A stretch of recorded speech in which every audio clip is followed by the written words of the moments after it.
রোহিঙ্গা সংকট সমাধানে বিকল্প পন্থা খুঁজে বের করার পরামর্শ।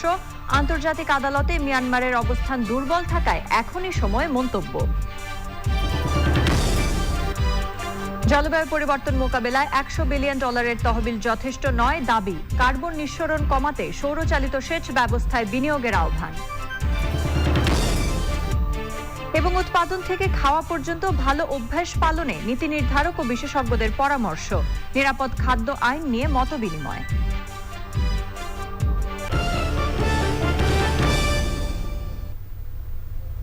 এছাড়াও সোশ্যাল ইসলামী ব্যাংক লিমিটেড বিশেষ সংবাদে থাকছে।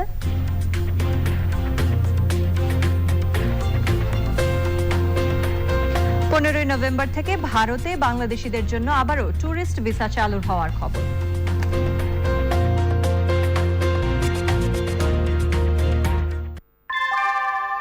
আনোয়ার শীট দামে কম থেকে অনেক বেশি। আনোয়ার শীট। সংবাদ শিরোনামগুলো জানাচ্ছিলাম, বিস্তারিত এবার। জালিয়াতি করে ব্যাংক ঋণের টাকা আত্মসাৎ ও পাচারের মামলায় সাবেক প্রধান বিচারপতি এসকে সিনহাকে 11 বছরের কারাদণ্ড দিয়েছেন আদালত। তাকে 45 লাখ টাকা অর্থদণ্ড ও ব্যাংক হিসাবে থাকা 78 লাখ টাকা সরকারের অনুকূলে বাজেয়াপ্ত করারও নির্দেশ দেওয়া হয়েছে। এনামুল কবির রূপমের রিপোর্ট। ঋণ জালিয়াতির মাধ্যমে ফার্মার্স ব্যাংকের 4 কোটি টাকা আত্মসাৎ ও অর্থ পাচারের অভিযোগে সাবেক প্রধান বিচারপতি সুরেন্দ্র কুমার সিনহা সহ 10 জনের বিরুদ্ধে মামলা দায়ের করে দুদক। তদন্ত শেষে চার্জশিটে আসামির তালিকায় আসেন ব্যাংকের ঋণ শাখার চেয়ারম্যান বাবুল চিস্তি। 6 আসামিকে জামিন দেয়া হলেও কারাবন্দী ছিলেন বাবুল চিস্তি। প্রধান বিচারপতি সিনহা সহ 4 জনকে পলাতক দেখানো হয় চার্জশিটে। বাবুল চিস্তিকে মঙ্গলবার সকালে কারাগার থেকে আদালতে হাজির করা হয়। দুপুরে রায় ঘোষণা করেন বিশেষ জজ আদালত। নিরঞ্জন এবং শাহজাহান দুজনকে উনি খালাস দিয়েছেন। চিফ জাস্টিস সিনহাকে পেনাল করে 409 এবং অ্যাবিট হিসেবে 109তে সম্পৃক্ত করে দিয়েছেন 4 বছর। আর মানি লন্ডারিং আইনে দেওয়া হয়েছে 7 বছরের কারাদণ্ড। ফরমার চিফ জাস্টিস পলাতক অবস্থায় আছেন, উনি অদ্যাবধি উনি অ্যাবসকন্ড অবস্থায় আছেন। সুতরাং ওনাকে নিয়ে কিছু বলার সুযোগ আমাদের আপাতত নেই। কিন্তু অন্যান্য যারা মামলা কন্টেস্ট করেছে তারা যথেষ্ট পরিমাণে এভিডেন্স দিয়েছে এবং আমরা এভিডেন্স দিয়েছি। মাহবুল হক চিশতি, তাকে 3 বছরের কারাদণ্ড দেওয়া হয়েছে। উনি ছিলেন অডিট কমিটির চেয়ারম্যান তৎকালীন। মামলা স্যাংশন করা হয়েছে ক্রেডিট থেকে। অডিটের সঙ্গে ক্রেডিটের কোনো সম্পর্কই ছিল না। অর্থদণ্ড ছাড়াও সম্পদ বাজেয়াপ্ত করার আদেশ দেন আদালত। বিচারপতি এসকে সিনহার 45 লক্ষ টাকা জরিমানা করা হয়েছে এবং ওনার 78 লক্ষ টাকা ব্যাংকে ফ্রিজ করা ছিল, সেই টাকাগুলোকে রাষ্ট্রের খাতে বাজেয়াপ্ত করা হয়েছে। এই যে অবৈধ কার্যক্রম, আদালত বলেছেন যে এটা একজন সাবেক বিচারপতির কাছ থেকে এই ধরনের আশা করা যায় না। এরা এটা কার্যকরী করতে হবে এবং এই জন্য যে বিদেশে পালিয়ে থাকলে যে সমস্ত প্রসিডিউর আছে সেগুলো মেনটেন করে তাকে দেশে ফিরে আনার অবশ্যই দরকার। বাংলাদেশের ইতিহাসে এই প্রথমবারের মতো কোনো একজন সাবেক প্রধান বিচারপতিকে কারাদণ্ডাদেশ দিল আদালত। ওই সাবেক প্রধান বিচারপতি পলাতক থাকায় যেদিন গ্রেপ্তার হবেন সেদিন থেকেই তার রায় কার্যকর হবে। ঢাকার বিশেষ জজ আদালত থেকে এনামুল কবির রূপম, চ্যানেল আই। সাবেক প্রধান বিচারপতি এসকে সিনহার মামলার রায়ের প্রতিক্রিয়ায় আইনমন্ত্রী আনিসুল হক বলেছেন, সাংবিধানিক পদে থাকলে পদের মর্যাদা বুঝে কাজ করা উচিত। এই রায়ের মাধ্যমে প্রমাণ হলো কেউ আইনের ঊর্ধ্বে নয়। তবে আইন অঙ্গনের জন্য এটি সুখকর নয় যে একজন প্রধান বিচারপতির সাজা হয়েছে। প্রমাণিত হলো যে কেউই আইনের ঊর্ধ্বে নয় এবং যেই কোনো সাংবিধানিক পদ বা গুরুত্বপূর্ণ সরকারি পদে থাকে তার কর্মকাণ্ডের হিসাব তাকে দিতে হয়। তো সেই ক্ষেত্রে এটা আমার মনে হয় যে একটা দৃষ্টান্ত স্থাপন করলো যে ট্রান্সপারেন্সি এবং অ্যাকাউন্টেবিলিটি সবসময় মেনটেন করা উচিত। আর যেই গুরুত্বপূর্ণ দায়িত্ব সরকার বা রাষ্ট্রের জন্য পালন করে তাকে তার কর্মকাণ্ডে আরো সতর্ক থাকা উচিত। রোহিঙ্গা ইস্যুতে বাংলাদেশ বিপজ্জনক অবস্থানে আছে মন্তব্য করে নিরাপত্তা বিশ্লেষকরা সমস্যাটি সমাধানে বিকল্প খুঁজে বের করার পরামর্শ দিয়েছেন। সময় দ্রুত ফুরিয়ে যাচ্ছে বলেও সতর্ক করেছেন তারা। রোকসানা আমিনের রিপোর্ট। বছরের পর বছর বাংলাদেশের জন্য বিষ ফোড়া হয়ে আছে রোহিঙ্গা শরণার্থী সংকট। মিয়ানমার সেনাবাহিনীর চালানো গণহত্যার পর বাংলাদেশে আশ্রয় নিয়ে আছে 11 লাখ আরাকানি মুসলিম রোহিঙ্গা। বাংলাদেশের স্বার্থ এবং আঞ্চলিক নিরাপত্তা প্রশ্নে Bangladesh institute of international and strategic studies BISS ও Bangabandhu centre for Bangladesh studies BCBS এর ওয়েবিনারে আলোচনায় আসে রোহিঙ্গা সমস্যার নানা দিক। রোহিঙ্গারা 19টি দেশে ছড়িয়ে আছে উল্লেখ করে প্রত্যাবাসনের চ্যালেঞ্জ ও করণীয় নিয়ে কথা বলেন নিরাপত্তা বিশ্লেষকরা। রোহিঙ্গা ইস্যুতে আন্তর্জাতিক মহলের আগ্রহের জায়গা ধীরে ধীরে কমতে শুরু করেছে। রোহিঙ্গা ও মিয়ানমার ইস্যুতে ভবিষ্যতে কি হবে জানি না, তবে আমরা এক অর্থে ডেঞ্জার জোনে আছি। রোহিঙ্গারা অস্থির হয়ে উঠছে, তারাই একসময় সিদ্ধান্ত নেবে কি করতে হবে। এটা বাংলাদেশের জন্য বিপজ্জনক।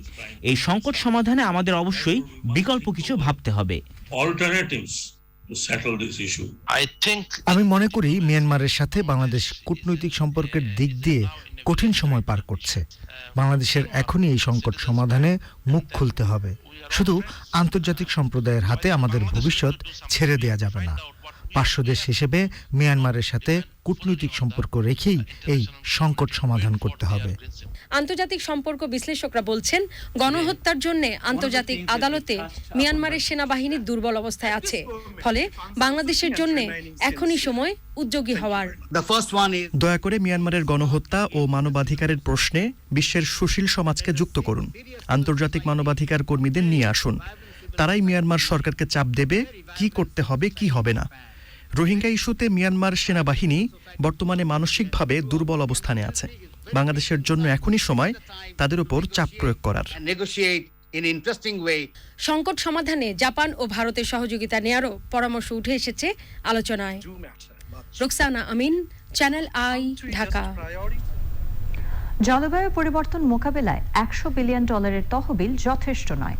বিশ্ব জলবায়ু সম্মেলনে এমন মন্তব্য করে 4 বছরের মধ্যে তহবিল কয়েক গুণ করার দাবি তুলেছে ক্লাইমেট ভালনারেবল ফোরামের দেশগুলো।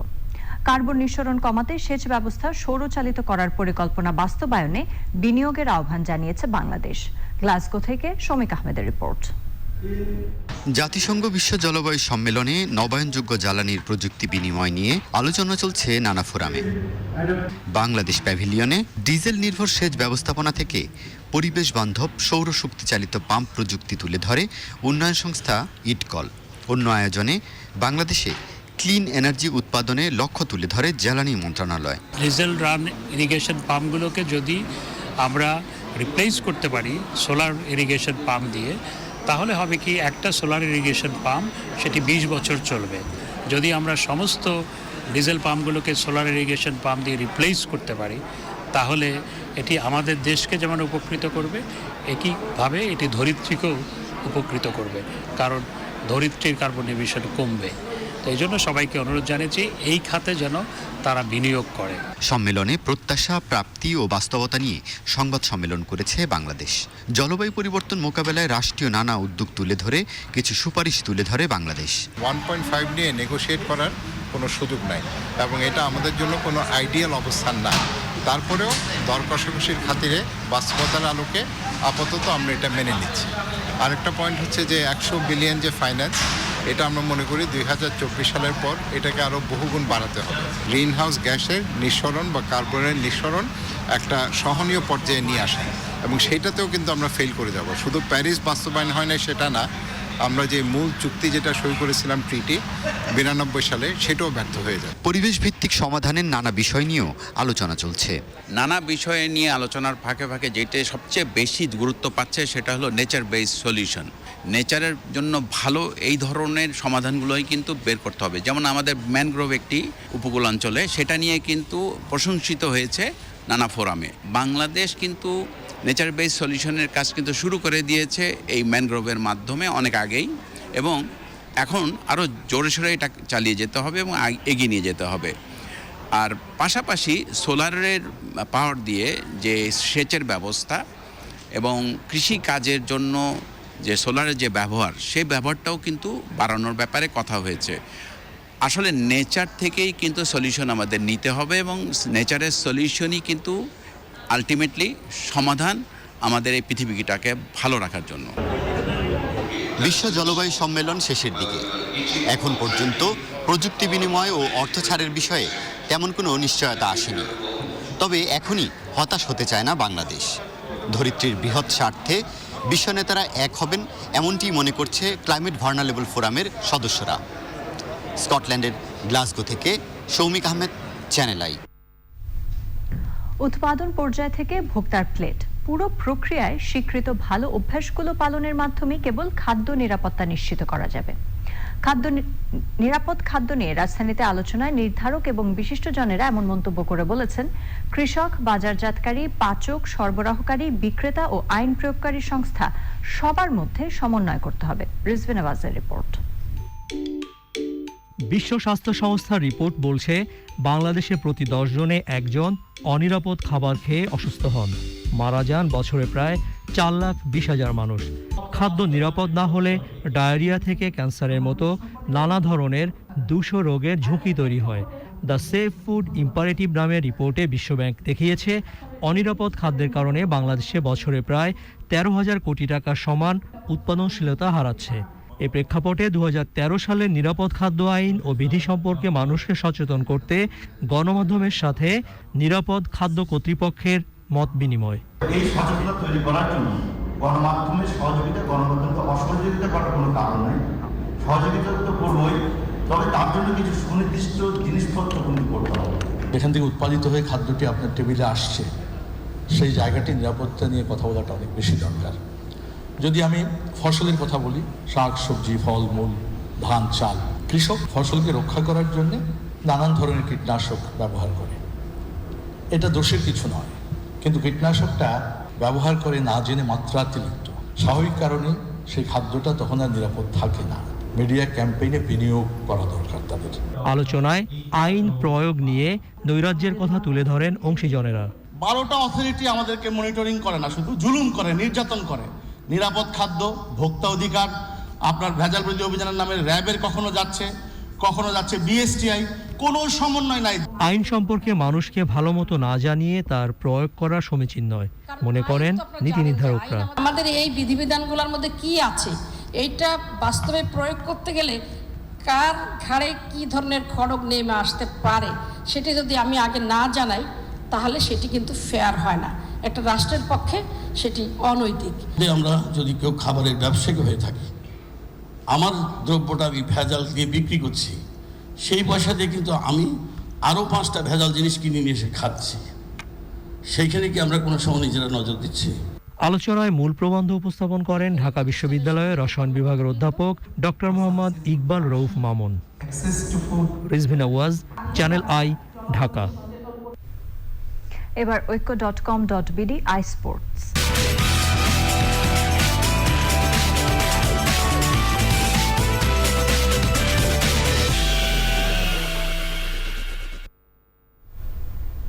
টি-20 বিশ্বকাপ সহ খেলাধুলার অন্যান্য আপডেট নিয়ে ঐক্য.com.bd আই স্পোর্টসে আছেন সহকর্মী আদিল আহমেদ শান। যাচ্ছি তার কাছে। শান।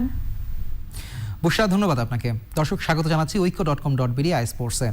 কাল থেকে শুরু হচ্ছে বিশ্বকাপের টি-20 বিশ্বকাপের সেমিফাইনাল লড়াই। আয়োজনে শুরুতে থাকছে তারই আপডেট। টি-20 বিশ্বকাপের প্রথম সেমিফাইনালে বুধবার মুখোমুখি হচ্ছে ওয়ানডে বিশ্বকাপের বর্তমান বিশ্ব চ্যাম্পিয়ন ইংল্যান্ড ও টেস্ট ক্রিকেটের বিশ্বজয়ী নিউজিল্যান্ড। আরেকটি বিশ্বসেরা হওয়ার দৌড়ে শিরোপা লড়াইয়ে নাম লেখাতে দু দলই নিজেদের ফেভারিট দাবি করছে। সংযুক্ত আরব আমিরাত থেকে রিপোর্ট করছেন আরিফ চৌধুরী। গত টি-20 বিশ্বকাপের সেমিফাইনালেও মুখোমুখি হয়েছিল ইংল্যান্ড নিউজিল্যান্ড। 2016 দিল্লিতে সে ম্যাচ নিউজিল্যান্ডকে দাঁড়াতেই দেয়নি ইংলিশরা। 7 উইকেটের সহজ জয়ে দ্বিতীয়বার টি-20 ফাইনাল খেলে ইংল্যান্ড টিম।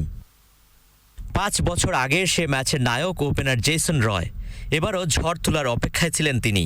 তবে হঠাৎ আসা ইনজুরি জেসনকে সাইড বেঞ্চে পাঠিয়েছে। ইনফর্ম থাকার পরও সেমিফাইনালের মতো গুরুত্বপূর্ণ ম্যাচে তাকে ছাড়াই 11 সাজাতে হচ্ছে ইংলিশ দলকে। বলছি না যে আমরাই ফেভারিট, নিউজিল্যান্ডের পূর্ণ শক্তির দল আছে।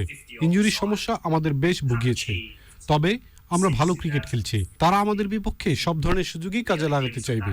জয়ের জন্য নিউজিল্যান্ডের চাইতে ভালো ক্রিকেট খেলতে হবে।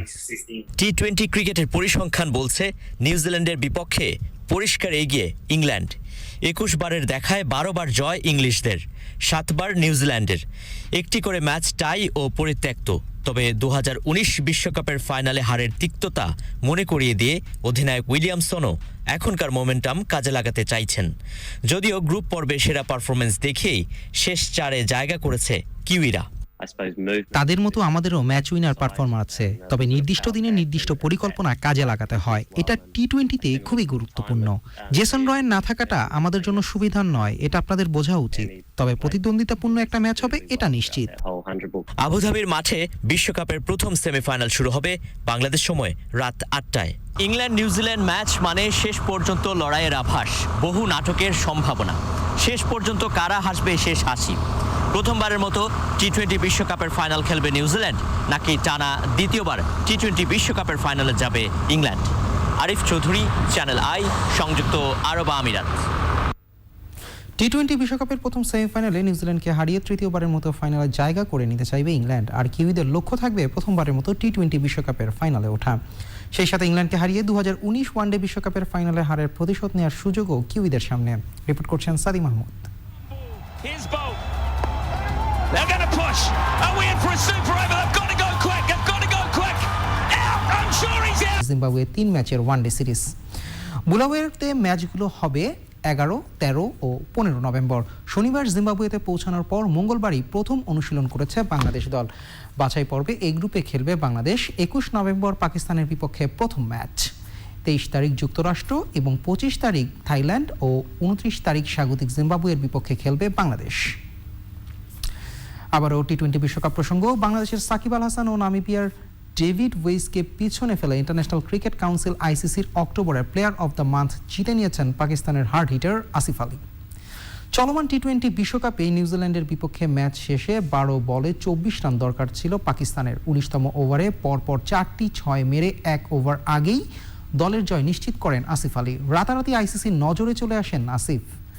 ওদিকে মেয়েদের ক্রিকেটের অক্টোবর মাসে প্লেয়ার অব দ্য মান্থের খেতাব জিতেছেন আয়ারল্যান্ডের অলরাউন্ডার লরা ডিলানি।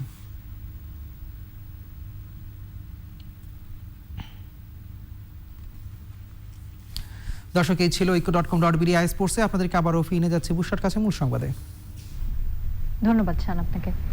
করোনা ভাইরাসের চিকিৎসায় মুখে খাওয়ার প্রথম ঔষধ মলনুপিরাভির জরুরি বাজারজাতকরণের অনুমোদন পেয়েছে ইনসেপ্টা ফার্মাসিউটিক্যালস। মঙ্গলবার ঔষধ প্রশাসন অধিদপ্তর এ তথ্য নিশ্চিত করেছে। একই দিন আরও কয়েকটি প্রতিষ্ঠান মলনুপিরাভির বাজারজাত করার অনুমোদন পেয়েছে। মার্কিন ওষুধ company Merck, Sharp and Dohme, MSD এবং রিসপ্যাক বায়োথেরাপিটিক্সের মলনুপিরাভির করোনা চিকিৎসায় প্রথম অ্যান্টিভাইরাল ট্যাবলেট, যা ইনজেকশনের মাধ্যমে পুশ না করে ওষুধ হিসেবে খাওয়া যাবে। যুক্তরাজ্যের স্বাস্থ্যমন্ত্রী সাজেদ জাভেদ ট্যাবলেটটিকে করোনা ভাইরাসের চিকিৎসায় যুগান্তকারী হিসেবে উল্লেখ করেছেন। সংবাদের এ পর্যায়ে সময় হয়ে গেল অশোক লেল্যান্ড ইফাদ অটোস বিরতির পর জানিয়ে ফিরব। ইরাক থেকে আসা শরণার্থীদের সাথে পোলিশ সীমান্তরক্ষী বাহিনীর সংঘর্ষ, বেলারুশের ওপর নিষেধাজ্ঞা আরো কড়া হওয়ার ইঙ্গিত।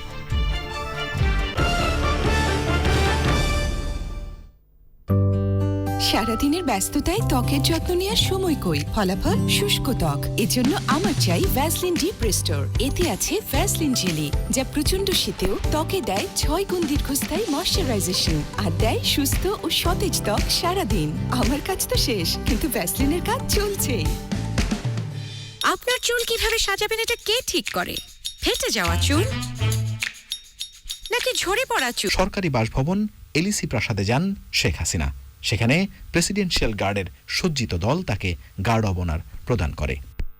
প্রাসাদে উষ্ণ অভ্যর্থনা জানান দেশটির প্রেসিডেন্ট ইমানুয়েল ম্যাক্রো। পরে মধ্যাহ্নভোজ শেষে দুই নেতা একান্ত বৈঠক করেন। বৈঠকের আনুষ্ঠানিকতা শেষে প্রধানমন্ত্রী শেখ হাসিনাকে রিপাবলিকান গার্ড সদস্যরা স্ট্যাটিক গার্ড অব অনার প্রদান করে। পান্থুর রহমান, চ্যানেল আই। জিপিএইচ ইস্পাত বাংলাদেশের অগ্রযাত্রা সংবাদ।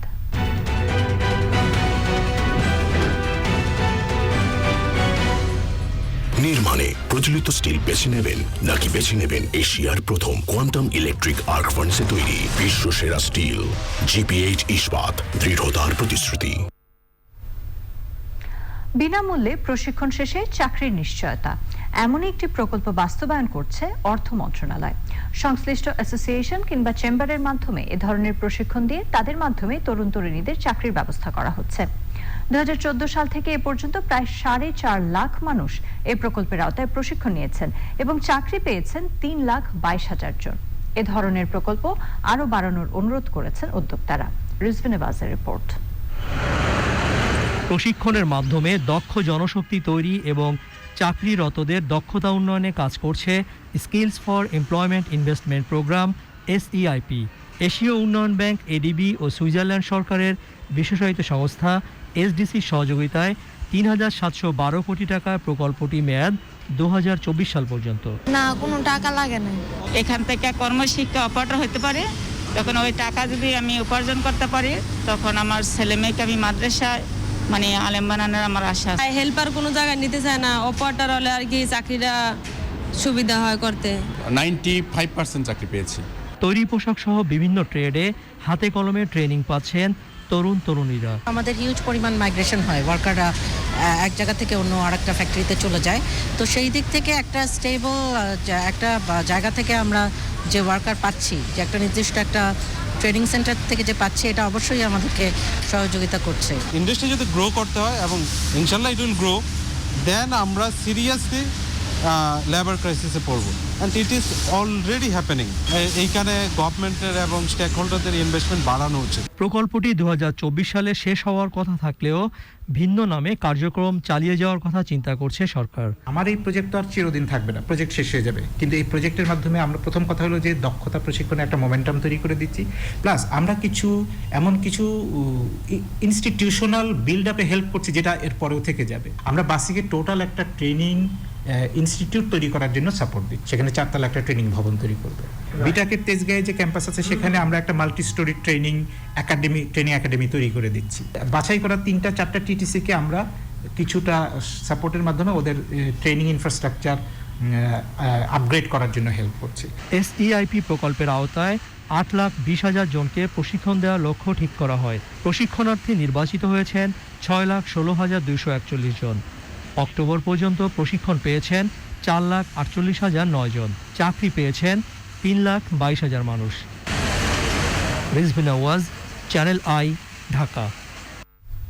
নিটোল টাটা আন্তর্জাতিক সংবাদ।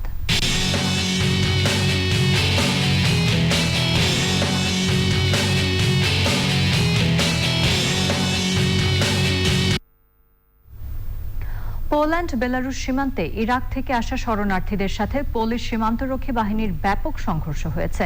কাঁদানে গ্যাস ছুঁড়ে শরণার্থীদের ছত্রভঙ্গ করা হয়।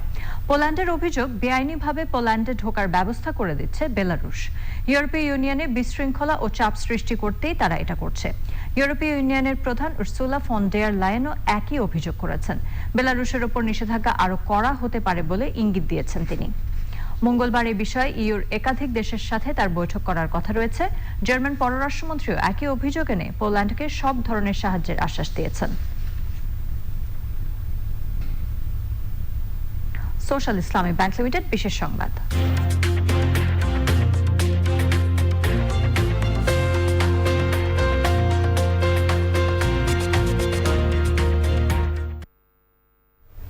দীর্ঘদিন বন্ধ থাকার পর 15 নভেম্বর বাংলাদেশিদের জন্য ট্যুরিস্ট ভিসা চালু করছে ভারত। আখাউড়া চেকপোস্টের 0 লাইনে ভারতে যাওয়ার সময় ঢাকায় নিযুক্ত ভারতীয় হাইকমিশনার বিক্রম দোরাই স্বামী বলেন, কোভিড পরিস্থিতির মধ্যেও ট্যুরিস্ট ভিসা চালু করছেন তারা। শুরুতে 3 মাস মেয়াদের সিঙ্গল এন্ট্রি ভিসা দেয়া হবে, তবে কেবল আকাশপথে চলাচল করা যাবে। এই ভিসায় টানা সর্বোচ্চ 30 দিন থাকা যাবে। পর্যায়ক্রমে স্থল ও রেলপথেও ভিসা দেয়া হবে।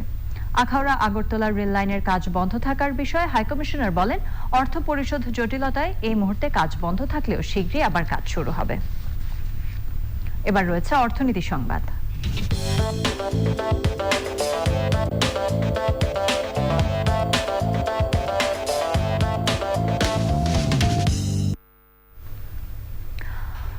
ইভ্যালির বিষয়ে সাবেক বিচারপতির নেতৃত্বে গঠন করা কমিটি সিদ্ধান্ত নেবে বলে জানিয়েছেন বাণিজ্য মন্ত্রণালয়ের অতিরিক্ত সচিব AHM শফিকুজ্জামান। ই কমার্স নিয়ে সরকারের গঠন করা উচ্চ পর্যায়ের কমিটির বৈঠক শেষে কমিটির সমন্বয়ক অতিরিক্ত সচিব জানান, ইভ্যালির বিরুদ্ধে এ পর্যন্ত 15টি মামলা হয়েছে। সরকারের গঠন করা কমিটি গ্রাহকদের টাকাগুলো উদ্ধার করে ফেরত দেওয়ার চেষ্টা করছে।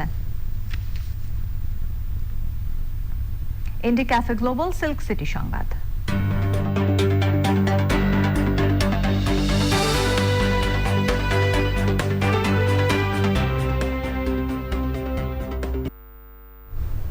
রাজশাহী রেলওয়ে স্টেশনে অটোমেটিক ট্রেন ওয়াশিং প্ল্যান্ট চালু হয়েছে। উদ্বোধন করেন city mayor HM. Khairuzzaman Liton.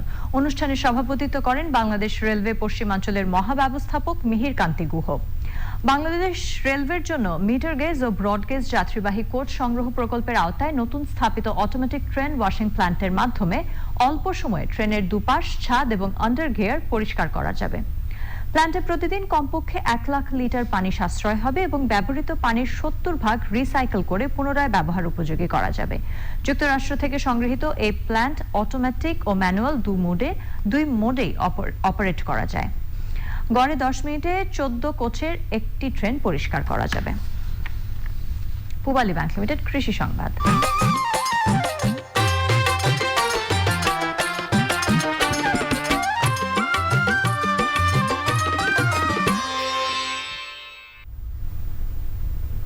মৌলভীবাজারে vermi compost বা কেঁচো সারের উৎপাদন বাড়ছে। গোবর, সবজির উচ্ছিষ্ট ও কচুরিপানার মিশ্রণে প্রাকৃতিক উপায়ে কেঁচো সার তৈরি করছেন কৃষক। কৃষককে সহায়তা দেওয়ার কথা জানিয়েছে স্থানীয় কৃষি বিভাগ। এখন দেখবেন প্রকৃতি সংবাদ।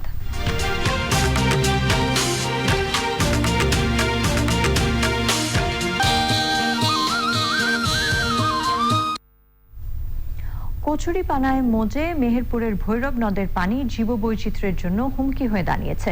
দূষিত পানির দুর্গন্ধে পরিবেশ নষ্ট হচ্ছে। কর্তৃপক্ষ বলছে চলমান খনন কাজ শেষ হলে পরিস্থিতির উন্নতি হবে। এক্সিম ব্যাংক বাণিজ্য সংবাদ।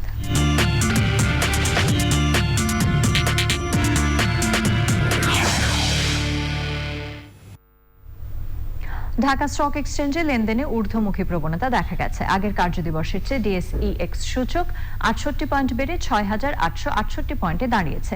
বেড়েছে বেশিরভাগ কোম্পানির শেয়ারের দাম। হাতবদল হয়েছে ৩৭৬টি কোম্পানির ১,০০৭ কোটি ৭৫ লাখ টাকার শেয়ার ও মিউচুয়াল ফান্ড, যা আগের কার্যদিবসের চেয়ে ৬৭ কোটি ৩৭ লাখ টাকা কম। এর মধ্যে দাম বেড়েছে ২২৩টির, কমেছে ৯৯টির এবং অপরিবর্তিত ৫৪টি কোম্পানির শেয়ারের দাম।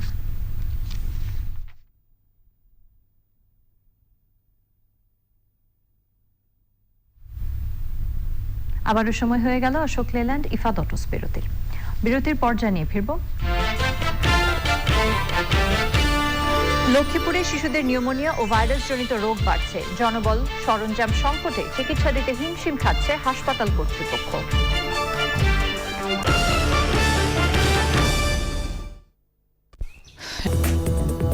বিরতির পর আবার আমন্ত্রণ চ্যানেল আই সংবাদে। ঋতু পরিবর্তনের এই সময়ে লক্ষ্মীপুরে শিশুদের নিউমোনিয়া ও ভাইরাস জনিত রোগ বাড়ছে। 100 শয্যার সদর হাসপাতালে এখন ভর্তি রয়েছে 400 শিশু সহ 1200-র বেশি রোগী। জনবল ও সরঞ্জাম সংকটে চিকিৎসা সেবা দিতে হিমশিম খাচ্ছে হাসপাতাল কর্তৃপক্ষ। লক্ষ্মীপুর থেকে মহিউদ্দিন মুরাদের পাঠানো তথ্যে সাবরিনা হাসানের রিপোর্ট। আবহাওয়ার তারতম্যের কারণে শিশু ও বয়স্কদের মধ্যে বাড়ছে নিউমোনিয়া সহ ঠান্ডাজনিত রোগ এবং রোটা ভাইরাস জনিত ডায়রিয়া। হাসপাতালে শিশুদের জন্য রয়েছে 15টি শয্যা। এর মধ্যে শিশু রোগী ভর্তি থাকছে 150 থেকে 200 ও মহিলা রোগীর জন্য বরাদ্দ 15 শয্যায় রয়েছে অর্ধশতাধিক রোগী। মেঝেতেও রয়েছে রোগীদের গাদাগাদি অবস্থা। নিউমোনিয়া হয়েছে, এখন ভর্তি করতে হবে, তখন আমরা সদরে এনে ভর্তি করছি।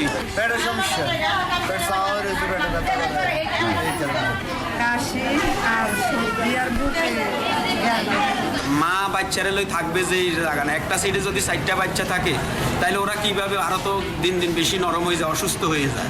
সেবা দিতে গিয়ে হিমশিম খাচ্ছেন হাসপাতালের নার্সরা। আমাদের জনবল তো কম, সেই ক্ষেত্রে রোগীর চাপ বেশি, আমাদের একটু কষ্ট হচ্ছে, তবু আমরা ম্যানেজ করার চেষ্টা করি। সিজন চেঞ্জ হচ্ছে, বেশিরভাগই জ্বরের রোগী আসছে। লোকবল সংকটের কারণে ইচ্ছে থাকলেও অনেক সময় কাঙ্ক্ষিত চিকিৎসা দেওয়া সম্ভব হচ্ছে না। বলছে স্বাস্থ্য প্রশাসন। আবহাওয়া কিছুটা বিরূপ হওয়ার কারণে এই ভাইরাস জনিত অসুখগুলাই সাধারণত বেড়ে থাকে। রোটা ভাইরাস জনিত যে ডায়রিয়া, যেটা শিশু ডায়রিয়া, এটার প্রকোপও বেড়ে গেছে। 300 থেকে 400 বাচ্চা বিভিন্ন রকম সমস্যা নিয়ে আসছে, বিশেষ করে সর্দি, কাশি, জ্বর এবং ডায়রিয়া নিয়ে চিকিৎসা নিচ্ছে। শুধু মৌসুমী সংকটই নয়, বছরের সব সময়ই স্বাস্থ্যক্ষেত্রে এই দুর্ভোগের মুখোমুখি হতে হচ্ছে জনসাধারণকে। এ বিষয়ে সরকারি জরুরি দৃষ্টি আশা করছেন তারা। Sabrina Hasan, channel I. পৌনে 2 ঘন্টার চেষ্টায় পুরান ঢাকার চকবাজারের মিডফোর্ড রোডের এসকে টাওয়ারের আগুন নিয়ন্ত্রণে এনেছে ফায়ার সার্ভিস। 5 তলা ভবনটির দোতলার ক্রোকারিজ পণ্যের গোডাউনে বিকেলে আগুনের সূত্রপাত হয়। পরে তা নিয়ন্ত্রণে ঘটনাস্থলে যায় ফায়ার সার্ভিসের 9টি ইউনিট। আগুনে কোনো হতাহতের ঘটনা ঘটেনি। তদন্ত করে আগুনের কারণ ও ক্ষয়ক্ষতির পরিমাণ জানাবে ফায়ার সার্ভিস।